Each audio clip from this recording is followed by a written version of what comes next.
Hello, I'm Renee Johnson, and we are live. Hello, hello. Hello, there we go. It looks like we're now finally getting the feed coming over.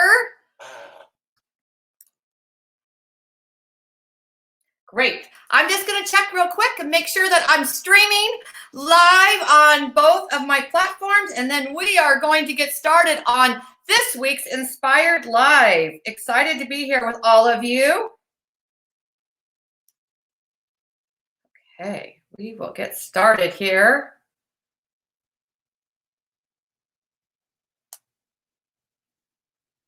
Okay. Hello, hello. Welcome, welcome.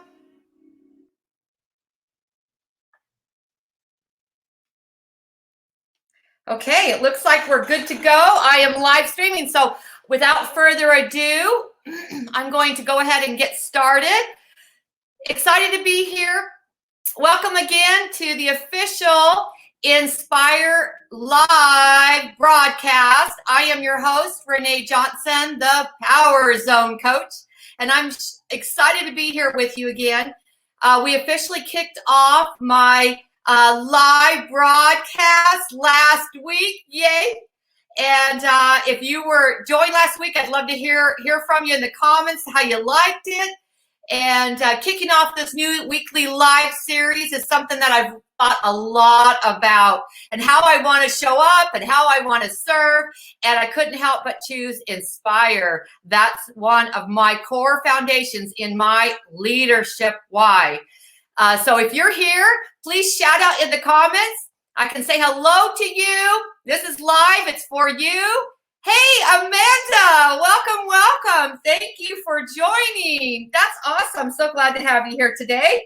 If anybody else is here, please feel free to shout out in the comments, and I will definitely give you a shout out, okay? Okay, so each week I'll be bringing my heart and my passion, along with over 25 years serving business leaders from executive roles to small mom and pops to big Fortune 500 companies. And these are coaching experiences and life experiences with my clients and my own, and be bringing these forward to share with you and get you inspired. And also we'll be sharing some tips and some strategies, and we'll be bringing some special guests on very soon. I'm excited. I've already had a few key people willing to raise their hand and say they want to come on and share their Inspire story. So watch for that. There'll be opportunities to sign up for that, but I've got a couple lined up here coming up in a few weeks. And overall, my goal is to help work with leaders in the expansion of the new era, higher consciousness that profitable leaders need to. It's going to be a requirement to connect to. And so I thought, what a better way than to serve? And that's what I'm doing here with Inspired Life. So let's go ahead and get started. And today's agenda is on what it feels like and what it looks like when you awaken as an inspired leader. And with that, if there's can you guys hear me okay? The sound sounds okay? I'm going to go forward as if I want you to use the comments as we go forward. I encourage your questions and your thoughts. I'll be having a couple times in there as we go through this agenda today to make sure you're integrated into this, because this is for you, okay? All right, I'm going to kill the name, but it is Sakila Walker. Thank you. Hello, welcome. And there are a couple others over here shouting out on Facebook as well. So welcome. Thank you guys. Okay. I love working in inspiration. Don't you? Isn't that something that you get thrilled with? It gets exciting. I mean, I know actually that I'm in what I call my power zone when I am working from inspiration.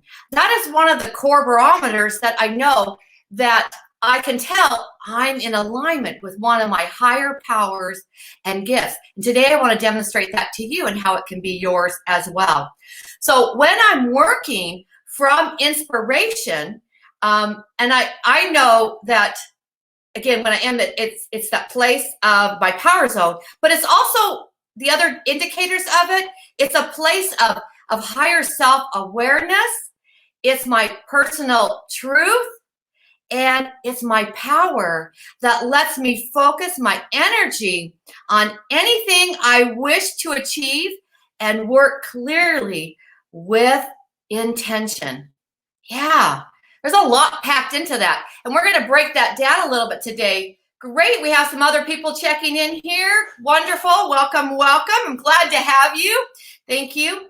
So I'm going to go through a couple agenda points. This will take probably about 20, 30 minutes roughly is what I'm kind of estimating. But even though I have these points, one of the key things that I committed to do for myself and for you is to work from live inspiration.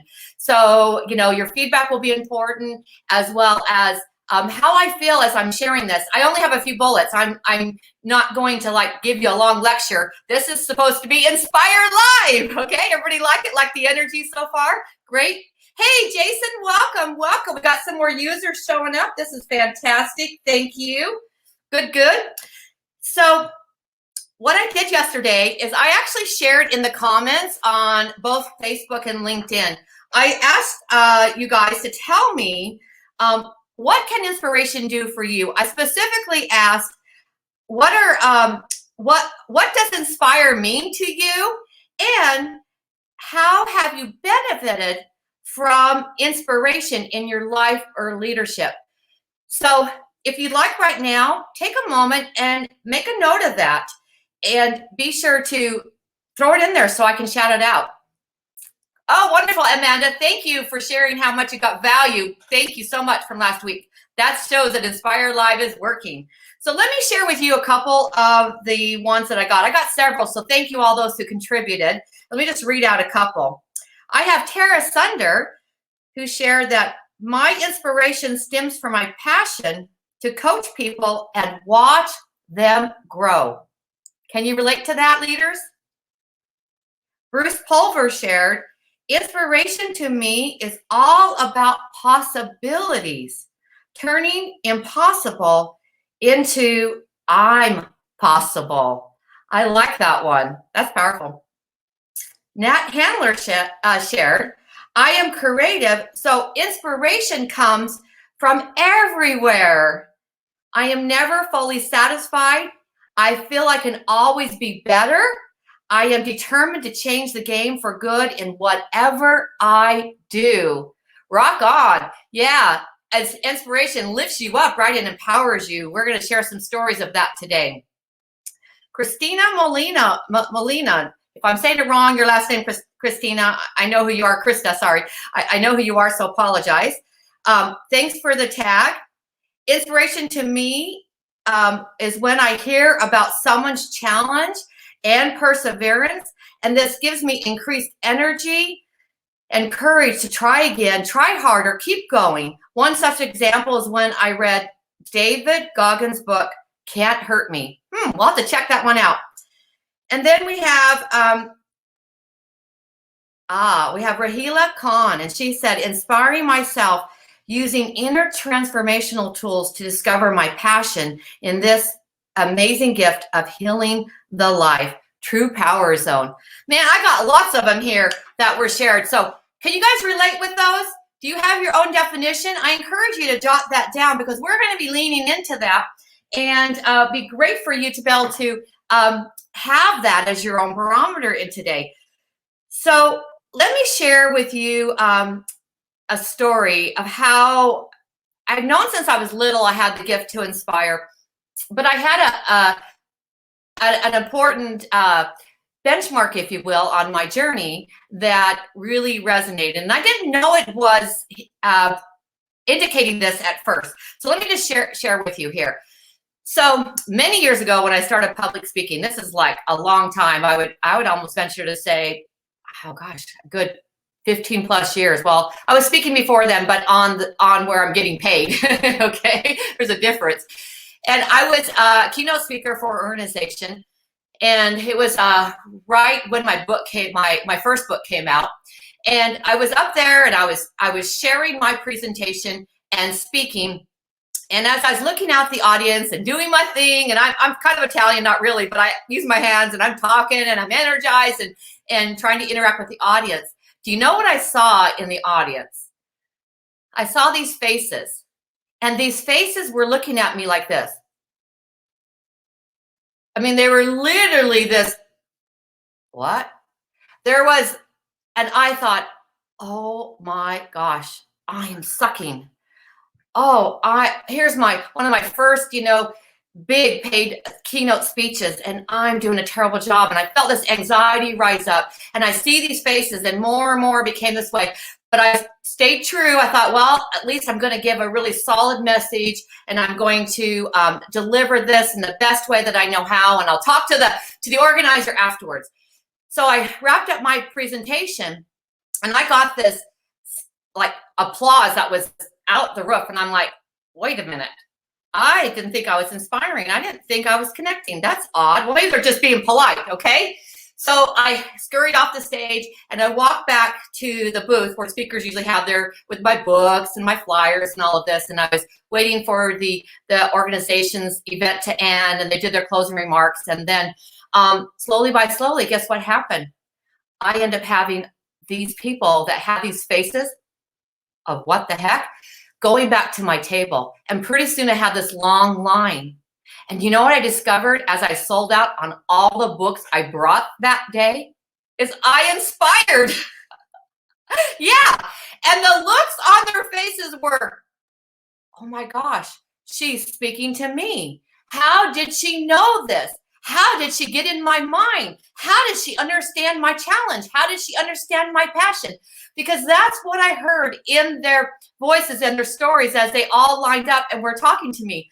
And from that day forward, I knew that I had done something different. What I had done is I had carved out, hear me, carved out my own lane. You betcha. I was willing to stand out, even though it felt uncomfortable.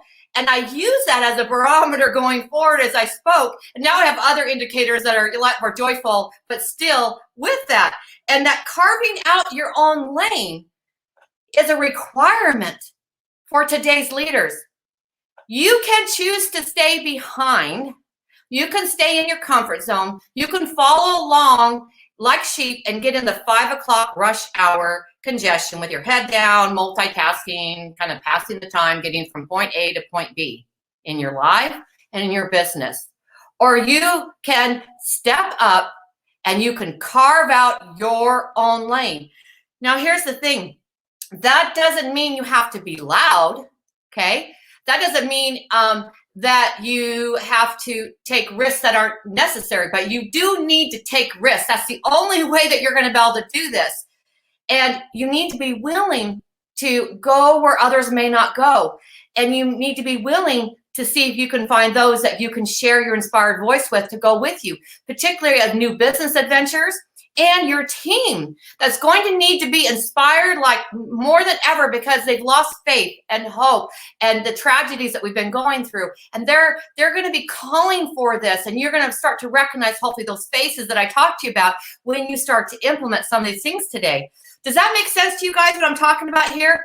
About carving your own lane so that you can get out on the wave and you can be ahead of the messaging and you can have a standout leadership in your business and in your own life. Let's look over here and check in really quick before I go down here. Okay, Sakali, being positive in yourself no matter what. That was yours. And it looks like you started to write some more that I can't access right here. Let me see if it'll let me see it. No matter what. Okay, so that was his. Awesome. I put his up to see. Thank you. Thank you. That's awesome. Thank you for sharing. Please share, guys, if you have any other examples that you want to shout out right now. I'm looking over here on the Facebook, see if there's any there right now as well before I move along. Because remember, this is for you. I want this to be an opportunity for you to share and engage in today's live. Okay, I'm just looking up my iPad here and see if there's any other comments over here. Okay, good, good, good. All right, so let's move forward. Now, what I've discovered to help you with this is that in order to do this, in order to create that opportunity where I was carving out my own lane. And then from there, I got referrals, and there was people in the audience that rushed me and followed me to my car, giving me their card. Can you speak at my organization? Can you speak at my organization? And I don't say that to do this. I say that as a validity of the truth of what I'm speaking about today. And let me demonstrate it through a couple client stories and some other things, okay? But what I had to do in order to make this happen, little did I know, is that I was defining what the power zone truly was. So let me share that with you. I do have a couple of clients, past and current, that are on here, and they're going to recognize this because they've been focused on this as well. But the power zone means this: deliberately, hear that word, deliberately create your life, claim your power, and make a difference with those you lead and influence. Do you hear that? Deliberately create your life, claim your power, and make a difference with those you lead and influence. That discovery of this and understanding how this worked, I also recognized that there were some key things that had prevented me, and also that had prevented me and had gotten in my way. I had allowed these to get in my way. And it wasn't until I defined this and I really started to break this down many years ago that I also saw this start to reveal in my clients. And I found out that when left alone, they take on their own life and the life of their own, kind of like I shared yesterday with the refrigerator quote about if you leave it alone, it kind of like grows mold in your fridge. That refrigerator is a great example about what's inside is what's most important versus the outside. You've got to understand what I call your power leaks. So hear that, power leaks, and how these impact you and your ability to awaken your inspiration, to stand in your power zone so you can carve your lane and go after your big, juicy goals, okay? So if that's resonating with you, shout out here. I'd love to give you some credit, some feedback here. So let me demonstrate what these are, okay? So the first one is wasted time. Wasted time is a huge power leak. And we can drill back to many aspects of what create that outside of just skills of time management, because there are many facets to it. And I actually have a whole section in my book that I detail out about this as being one of the core confidence blockers keeping you from your power zone. So I'll share this in an example with a client story. And a client presented with me, and he was a real estate brokerage team. And he had himself and about six other agents on his team. So kind of a small team, but not doing too bad. And he was working to grow his business, wanted to become top in his current agency.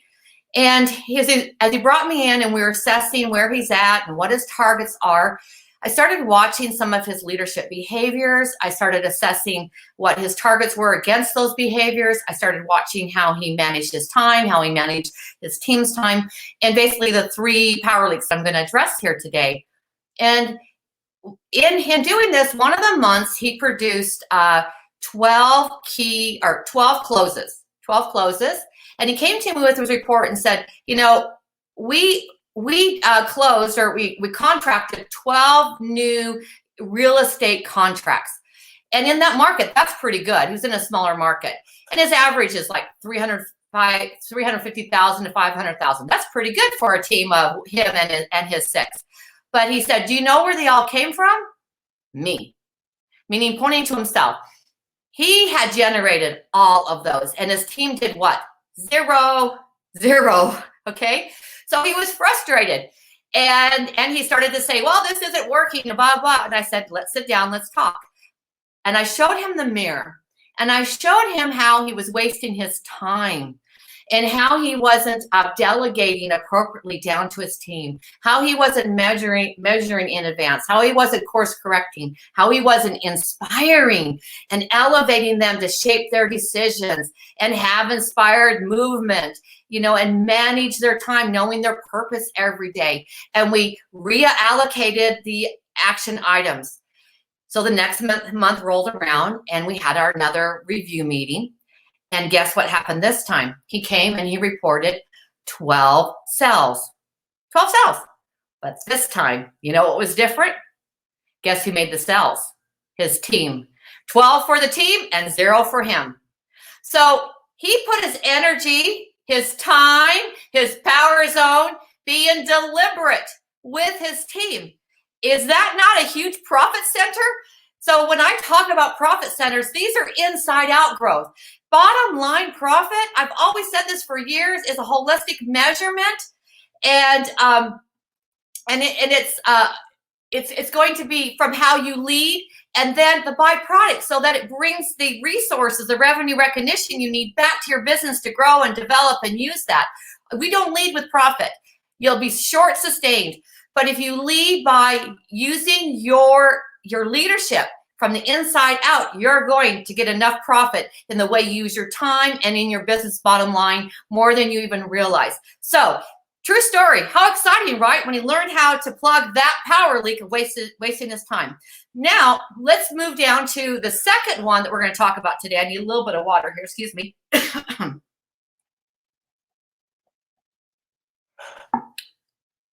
Okay, so the second one today is about wasted resources. So let me demonstrate this one. The second power leak is wasted resources. Let me demonstrate this one based on an opposite story for you, okay? So I was watching a CBS Sunday Morning a few months ago, and there came this guy on. His name was Matt Stutzman, and they were talking about his story. And basically, he wasn't able to get a career that stuck for him, and he was having a difficult time and really struggling with his family. He had his wife and he had his kids, and he was trying to provide for his family with this. And it came upon him that he needed necessity, something out of he needed to be necessity in order to feed his family, because nobody was giving him a job. So he had to get resourceful. And one of the things that I find, and I know that when I read one of the examples of inspiration from Krista, is that I find that adversity stories are the most inspiring, and they inspire the most people. So why is that? Let me share his story with you. He had been watching some sport channels, and he really got into archery with the bow and arrow, right, that they use.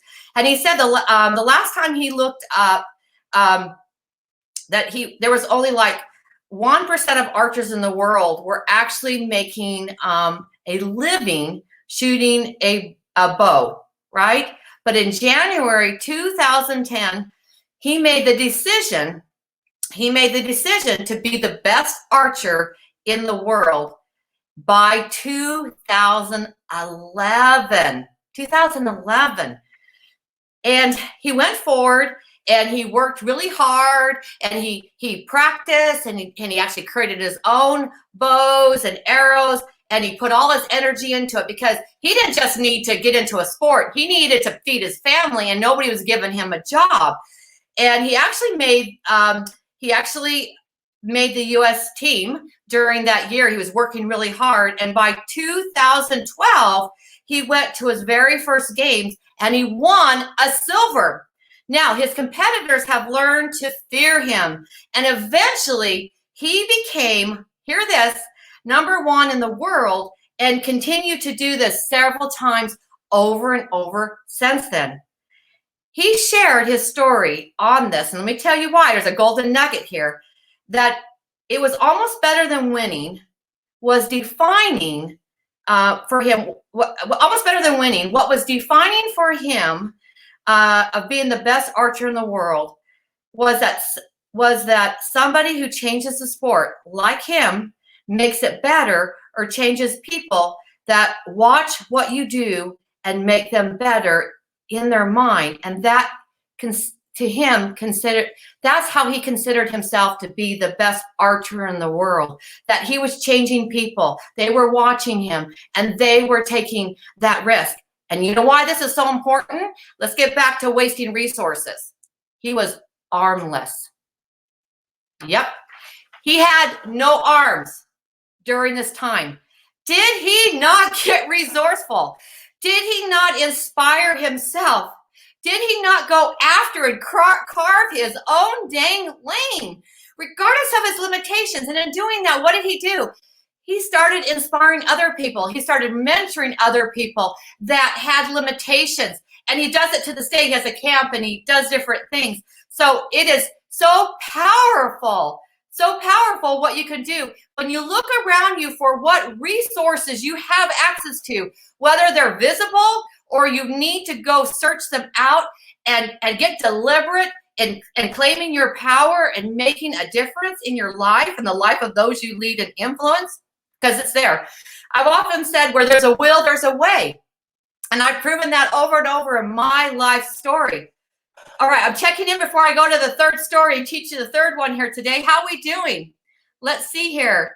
We have Amanda who shares, absolutely, setting daily priorities has been key for you. Awesome, great. That's a key part of being deliberate. If you don't, then you're going to waste your time and not use your team effectively. Okay, thank you for sharing. No worries, I get it. Some people are popping in and out. Not a problem. This is great. Appreciate you being here. Let me go to the third one that I'm sharing with you today. And that is, as far as making the impact, being inspired, and carving out your own lane, and getting that junk, getting that junk out of your fridge. Those things are going to rot on you if you don't use them. Because think back for a second. When you're wasting your time, how does it feel? It doesn't feel inspired. You don't feel deliberate.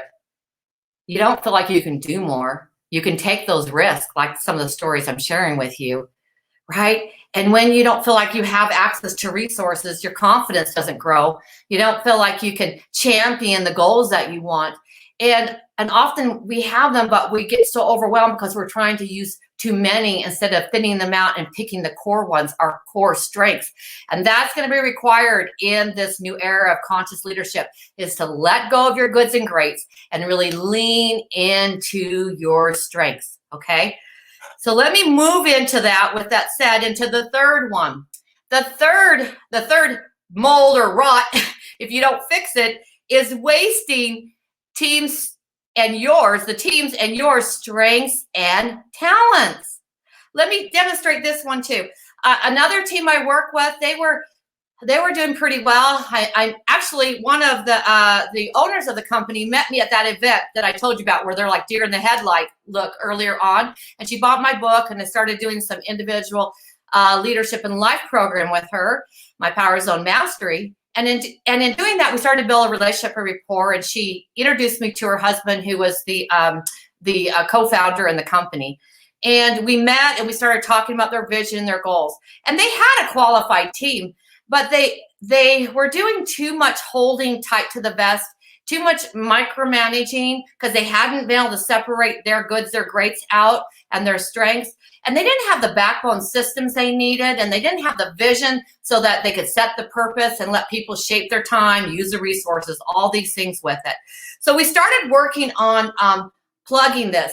And when we started this project, they were about $400,000 a year, roughly. And that's not bad with about a team of about 6, roughly, with that.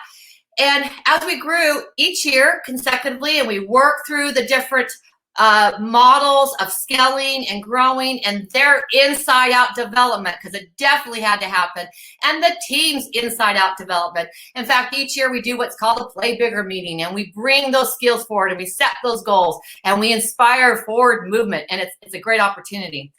But as we did this, and they worked on becoming a better leader in their life, and they became more hands off and allowing the team, they were able to bring more team members on and conquer and divide and expand and grow, and the trust factor built in their business.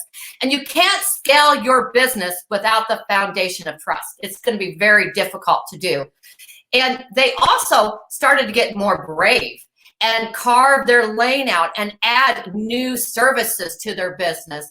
They started becoming more competitive in their environment, and they started having people liken to them, and they started bringing in people into their fold and creating these venture partners and these partners of referrals, and it just became this big, powerful momentum and movement, if you will, and it was. And in 4 years' time, we went from 400,000 to 400 million. Yes, by plugging that power leak and utilizing theirs and their team's strengths and talents. Are you hearing this? Is that exciting to you? Does that get you excited to think about how to awaken the inspired leader in you? Let me check in and see what other feedback we have here. Hey, Summer, welcome to Inspire Live. Thank you. Appreciate it having you here. So I'd love to hear if there's any feedback out there that you have questions of what you want to challenge yourself and how you can see this making a difference in your life when you are working from inspiration. And what does it feel like to you? Where do you feel not so inspired or not so confident to be able to do that? I'd be happy to answer that question for you here right now in doing that.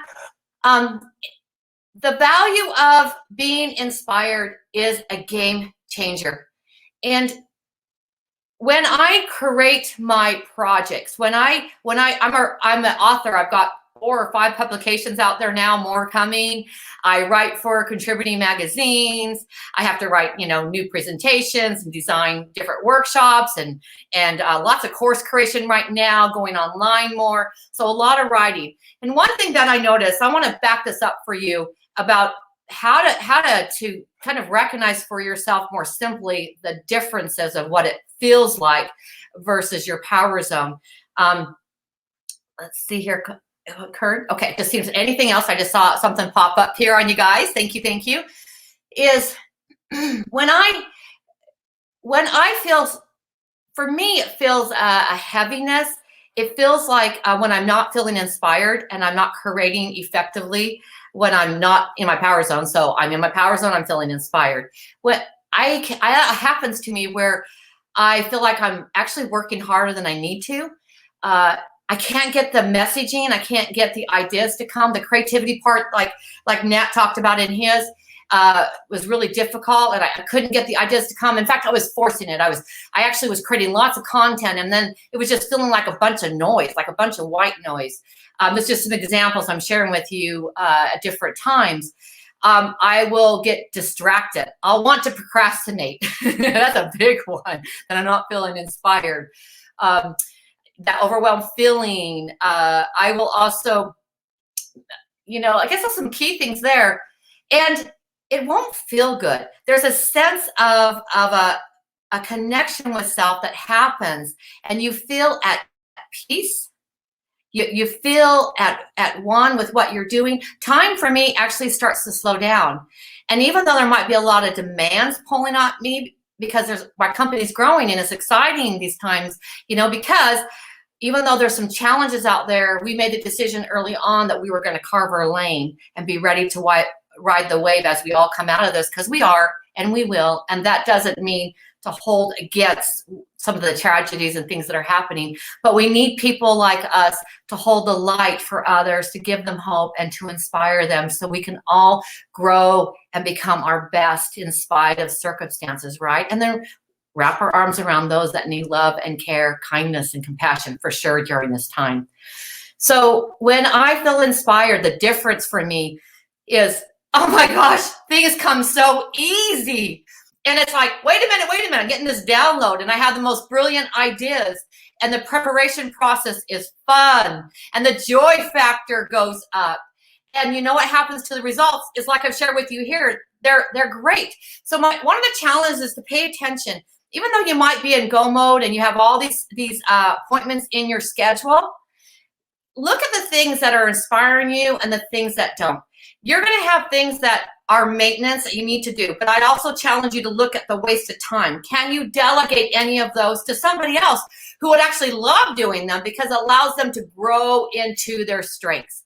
So, see where you're maybe holding them because you think only you can do them, and where you're missing an opportunity to use your resources around you and train other people so that you can free yourself up to get in your highest level of your power zone, to be in your best position to inspire.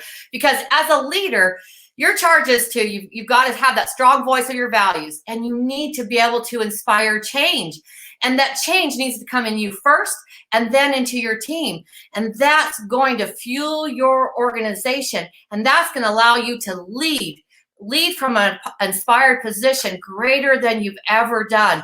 And this is a calling. Inspired leadership is a calling that is being required right now when we need more leaders to step up. So these are a few things. I encourage you today to think about what I've shared today. What is your power zone look like? And can you find these power leaks in your life and in your day-to-day scheduling, in your business? Where are they? Wasted time, wasted resources, and wasted strengths and talents. And how can you flip them on their head and start to get inspired to make the changes that you deserve and those you lead and influence around you? I demonstrated today a couple stories on the bottom line, a couple stories on being more effective with leadership, stories of how to inspire others to be their greatest, regardless of resources you have, right? Regardless of those resources, and finding those. And I hope, if anything, I've been able to challenge you today to think about that. I don't want this to run too long. I promise to keep these roughly within the half hour once we got started. Always a little check and balance in the beginning, getting life going here. If you want to learn any further on this, my heart is here to serve you, not required, but just jump over to my website, powerzonecoach.com. I have a couple assessments you can take, complimentary. One in particular is called Plug Your Power Leaks. Plug Your Power Leaks. You'll see it right there on the homepage, and you can get your own score and find out where you might be wasting your power, where you might be leaking your internal and external profit opportunities. Remember, profit is going to be around that ability to inspire and to move, create a forward momentum inside yourself and inside others. And that is going to create an impact on your bottom line. I will put the link here in the comments for you. But if you have any questions as you watch the replay, or anybody here that is part of this live, throw them in the comments. I'll be happy to go back and answer the questions. And if you feel anybody could benefit, then definitely share this live with them. Thank you so much for letting me serve you today. I hope you found this valuable. Be sure to mark your calendar next week on Thursday, same time, same place, different agenda. I'll have something new for you. And again, I will be soon having some special guests come on to share their inspired life stories. So keep in mind, anybody you know, email me. We're going to be lining up the calendar for those in between some of my strategy and tips that I'll be sharing as we go forward. Okay? So again, this is Renee Johnson. Thank you for joining today. I appreciate all of you just taking a look over here at Facebook, saying hi to you as well, and LinkedIn. Appreciate you. To the next Inspired Live. Bye.